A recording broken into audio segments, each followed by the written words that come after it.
Om Swastiastu pemirsa Bali TV, kembali saya Nyoman Winata, redaktur pelaksana harian Bali Pos menjumpai Anda dalam Bali Pos Talk. Kita kembali mengangkat topik dari pungutan wisatawan asing ya. Kemarin kita coba evaluasi sistemnya yang mungkin belum maksimal. Nah, kita kembali hari ini bicara tentang sebaiknya untuk apa dana ini. Saya akan mewawancarai Dr. Nyoman Gede Mahaputra, dosen di Fakultas Teknik Universitas Warmadewa, juga merupakan penasihat dari Warmadewa Resort Center. Kita sapa dulu narasumber kita, Om Swastiastu. Swastiastu. Gimana kabar? Sehat? Baik, sehat. Tetap semangat ya, Om. Ya. Nah, ketika bicara tentang pungutan wisatawan asing yang kemarin, sudah dimulai 14 Februari. Ya, sistemnya yang masih mungkin perlu ditingkatkan, dioptimalkan. Tapi kita coba bicara tentang untuk apa sebaiknya.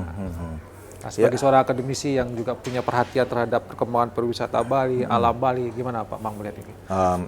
Kemarin juga saya sempat baca bahwa nilainya cukup fantastis ternyata pungutan untuk wisatawan. Mungkin semacam kontribusi wisatawan terhadap Pulau Bali gitu ya, mungkin arahnya karena ada banyak keluhan bahwa wisatawan itu turut berperan serta di dalam membuat Bali menjadi tidak lagi nyaman gitu. Termasuk nanti akan mempengaruhi pariwisata sendiri gitu kan. Ada beberapa pandangan soal hal ini. Ada yang mengatakan bahwa pariwisata murah itu tidak bagus. Ada yang berpandangan wisata murah itu justru yang jauh lebih sustainable daripada wisata mahal gitu ya, wisata eksklusif. Karena apa? Karena wisatawan yang backpacker itu langsung menginap di rumah penduduk. Jadi kontribusinya langsung masuk ke masyarakat lokal. Kalau wisata mahal, mereka pasti di hotel besar, belum tentu milik masyarakat lokal. Nah, kemudian wisatawan lokal itu pasti biasanya sewa sepeda, sewa motor yang juga dari penduduk. Jadi distribusi kesejahteraan, ada pandangan yang mengatakan distribusi kesejahteraan justru terjadi kalau wisatawan murah ini yang datang. Kalau yang datang wisatawan mahal, distribusi kesejahteraan tidak terjadi gitu ya. Distribusi kesejahteraan justru ada di atas, dia duitnya ada di atas. Nah, ini ada banyak pandangan. Lalu mungkin coba dikalibrasi dengan ini, dengan pungutan terhadap wisatawan. Di tengah-tengahnya ditaruh itu. Jadi siapapun yang datang wajib membuat ini. Nah, sekarang kan proyek-proyek di Bali ini hampir semuanya berorientasi kepada pariwisata. Betul. Layanan kepada masyarakat justru hilang. Kita lihat ya rencana proyek rel, transportasi berbasis rel, tidak menyentuh permukiman tradisional. Jalurnya adalah jalur wisatawan. Demi wisatawan. Demi wisatawan. Perlebaran bandara demi wisatawan. Jadi banyak sekali proyek-proyek yang orientasinya justru untuk menggelembungkan uang yang kita dapatkan dari wisatawan. Nah, sekarang kalau kita mau melihat bahwa dana sumbangan ini adalah bagian dari distribusi kesejahteraan, ini harus kita arahkan untuk masyarakat lokal. Apa yang dibutuhkan oleh masyarakat lokal. Jadi jangan lagi dipakai untuk melayani wisatawan, dikembalikan lagi kepada itu. Gitu. Karena distribusi ini yang buat saya lebih penting daripada berapa jumlahnya atau siapa yang mendapat. Tapi kalau distribusinya bisa langsung menyentuh kepada masyarakat Bali atau masyarakat yang mungkin tidak berkecimpung secara langsung di bidang wisatawan, mungkin akan lebih bermanfaat. Jadi intinya bagaimana dana ini nanti ketika terkumpul diberikan kepada atau digunakan untuk kebutuhan masyarakat lokal gitu ya, lokal. Yang tidak lagi kita bicara tentang misalnya untuk bagaimana membuat wisatawan nyaman dan segala macam. Tidak seperti itu.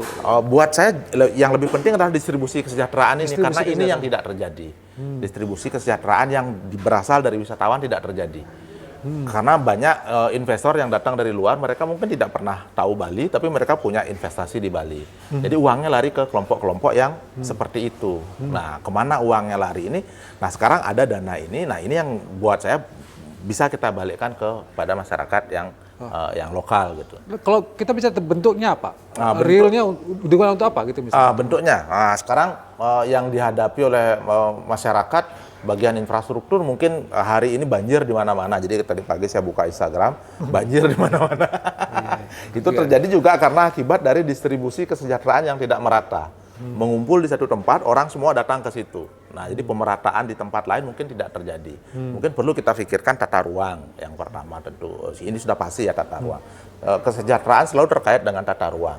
Ada wilayah-wilayah yang tugasnya memang untuk mengumpulkan pajak. Nah, sekarang wilayah-wilayah yang mengumpulkan pajak ini sepertinya melebar kemana-mana. di semua tempat dimanfaatkan untuk tempat usaha. Bukan hal yang buruk, tetapi perlu manajemen. Nah, manajemen ini mungkin distribusinya mungkin ke perbaikan jalan, ke perbaikan selokan. Ini penting sekali nih. Dari berapa tahun kita ngobrolin soal banjir nih, nggak selesai-selesai kan, malah sekarang makin sering makin parah. Jadi intensitasnya makin sering, kemudian skalanya makin besar. Jadi dua hal, indikatornya sederhana sebenarnya bahwa ini tidak pernah kita pikirkan masalah ini. Ini kan mengganggu ekonomi rakyat. Hotel-hotel mungkin tidak terganggu dengan banjir, tapi masyarakat pasti terganggu, ke pasar terganggu. Buat saya hal-hal mendasar, layanan dasar ini lebih penting untuk kita perhatikan dari layanan wisatawan ini.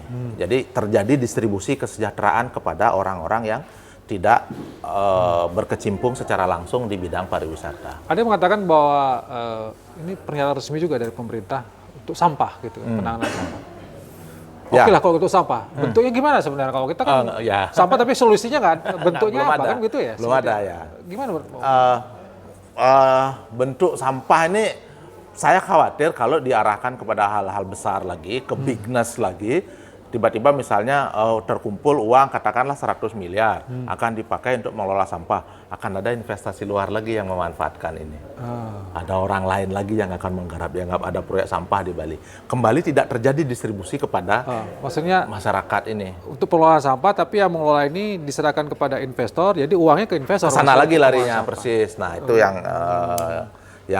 yang kemungkinan akan muncul gitu ya, yang bisa jadi akan muncul seperti itu. Ketidakseimbangan distribusi kesejahteraan ini membuat semua orang berlomba-lomba mencari keuntungan. Karena tidak terjadi distribusi tadi. Kalau terjadi distribusi, bayar sekolahnya mahal, cari keuntungan yang lebih besar. Coba distribusinya masuk ke situ gitu misalnya. Ke kesehatan gratis, ke pendidikan gratis. Bentuk distribusinya kan ke situ harusnya. Intinya pada distribusi ya? Distribusi kesejahteraan buat saya itu terdistribusi secara langsung kepada masyarakat gitu. Nah sekarang kan tidak terdistribusi dia. Orang bilang di Finlandia pajaknya tinggi, tapi distribusinya terjadi, sekolahnya gratis, kesehatannya gratis. Jadi usaha-usaha yang ada itu didukung oleh masyarakat karena dari situ dapat masyarakat dapat keuntungan. Konsepnya begini, kalau distribusi kesejahteraan itu berjalan dengan baik, jadi masyarakat tidak terpacu atau berlomba-lomba untuk berlomba ke situ lagi, nyemplung lagi. Untuk mendapatkan pendapatan yang kemudian mereka justru mengeksploitasi alam untuk kepentingan ekonomi. Itu yang penting ya. Karena kalau distribusi kesejahteraan terjadi, tingkat kebahagiaan meningkat, orang tidak lagi berlomba-lomba. Perlombaan antar individu tidak terjadi. Sekarang kan saya sama Pak Win harus berlomba-lomba untuk mendapatkan penghasilan, bisa menghidupkan, ya supaya anak saya bisa sekolah di sekolah yang bagus. Kalau saya sakit saya bisa bayar dokter yang mahal gitu. Kalau distribusi tidak terjadi, mungkin secara keseluruhan kita akan naik secara bareng-bareng. Tapi kalau bentuk konkretnya ya kita penuhi dulu kebutuhan dasarnya. Perlu tidak sebuah badan pengelola untuk bagaimana mengelola? Atau cukup dengan pemerintah? Tapi kita percaya tidak dengan pemerintah gitu masalahnya. Gimana Pak ini? Kalau dibawa ke pemerintah, bayangan saya yang terjadi, biar man gay lebih gitu ya. Kalau ada gay lebih berarti honor harus lebih gitu, nanti akan terjadi lagi. Mungkin kalau dibentuk badan pengelola baik juga gitu ya, transparansinya mungkin yang lebih perlu ditekankan. Kemudian yang juga perlu kita pikirkan adalah begitu kita membentuk ketergantungan, maksud saya dana ini menjadi kita sangat tergantung pada dana ini, nanti akan terjadi upaya untuk terus meledakkan, membesarkan dana ini. Nanti akan ada upaya untuk meningkatkan lagi jumlah wisatawan, akan membesar lagi, grid akan masuk lagi ke situ gitu. Oke, tahun depan kita targetkan, sekarang dapat berapa? Dapat 1 triliun. Tahun depan kita targetkan 1,5. Caranya gimana? Tingkatkan lagi jumlah wisatawan. Nanti akan terjadi perlombaan lagi. Kalau kita sudah sangat tergantung pada dana ini. Oh iya, perlu berhati-hati juga ya. Perlu berhati-hati, menurut saya perlu berhati-hati juga. Supaya jangan mertemahan wisi ya jadinya.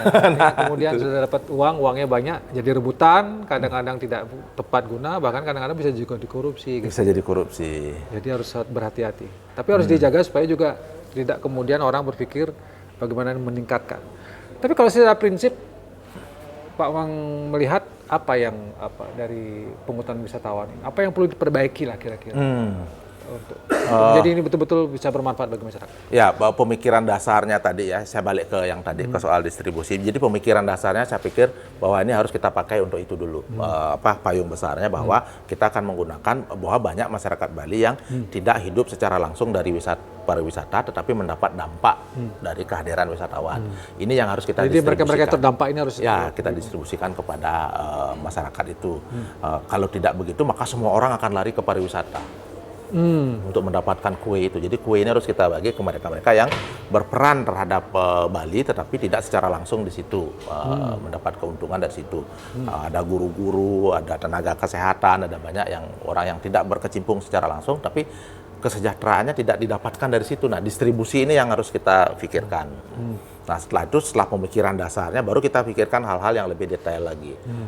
Infrastruktur pendidikan apakah sudah beres gitu ya. Infrastruktur ini sekarang sampah, buat saya sampah ini isu yang seksi karena gampang dieksploitasi. Foto di Instagram sampah. Ada isu lain sebenarnya ada banyak, tapi tidak tereksploitasi, tidak seksi dia. Ya. Ada bule yang bersih-bersih sungai, jadi seksi sekali dia. Nah, maka pemerintah mungkin melihat itu sebagai hal yang harus diselesaikan. Yang jarang ada sebetulnya adalah studi-studi yang benar-benar komprehensif tentang Bali ini belum pernah ada. Perlu juga ya sebenarnya ada studi dulu yang komprehensif secara kajian akademik gitu ya. Kajian akademik, uang wisatawan ini larinya kemana gitu kan, nggak pernah ada yang menstudi.